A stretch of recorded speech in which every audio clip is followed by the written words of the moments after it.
What's up guys, Metzq here, and mag-unbox tayo ng panibagong shoe from Anta, and this is my first ever Anta basketball shoe, and ito na siya mga idol. Anta Kai 1, napaka-solid nito, box pa lang napaka-solid no. So colorway pala nito is Anta Kaleidoscope. So yun, unbox na natin detailed look ng shoe na to. So ito na nga mga lods, ito pala yung Anta Kai 1 Kaleidoscope colorway. So ito pala yung box nya, box pa lang guys no, napaka solid na, and pinag-isipan talaga yung box. Syempre Kyrie yan, si Kyrie pa yan, di ba? And yun na nga mga lods, dito may mastering your craft is a journey. And may apat na symbol: strength, agility, focus, and speed. So yun na nga lods, unbox na natin. Tara! So ito na nga mga lods, natin patagalin. Ito na ang colorway na Anta Kai 1 Kaleidoscope. Ayan, napaka solid ang colorway na to. Ang color combination pala niya is black, titanium, metal mga lods. So unahin na natin yung traction niya mga lods. Ginamit pala dito sa outsole is anti-slip rubber outsole. Ayan, tsaka yung mga patterns niya is parang mga diamond shape.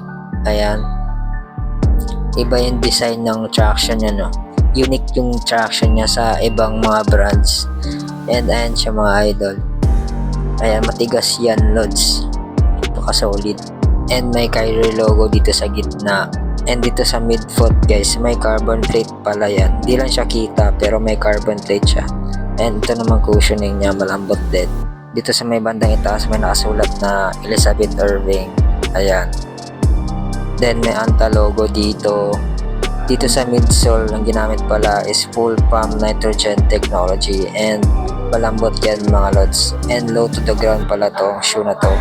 And may plastic, and may TPU dyan sa lateral side, pati yung Anta logo. Ayan, dito sa may toe area may apat na symbol. Dito naman sa may toe box, ayan, may Kyrie logo dyan. Tapos para siyang mesh upper, then may number 11 dyan nakasulat.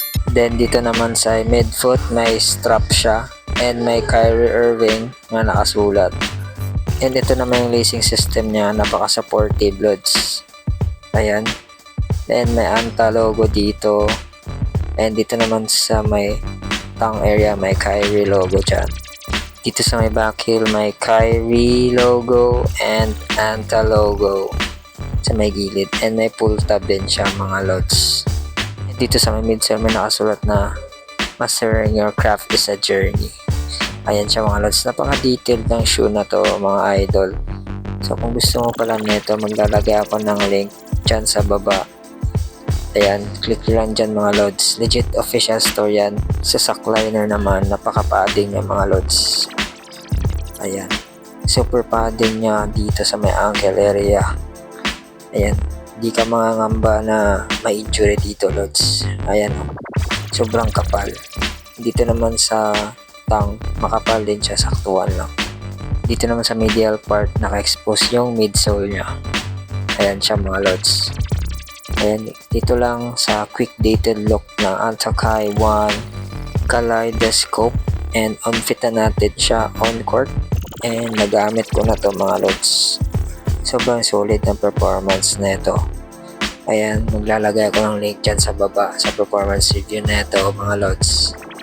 Ayan, kung bago pa lang sa channel, don't forget to subscribe, hit notification bell. And yeah, on fit na natin. Tara, let's go!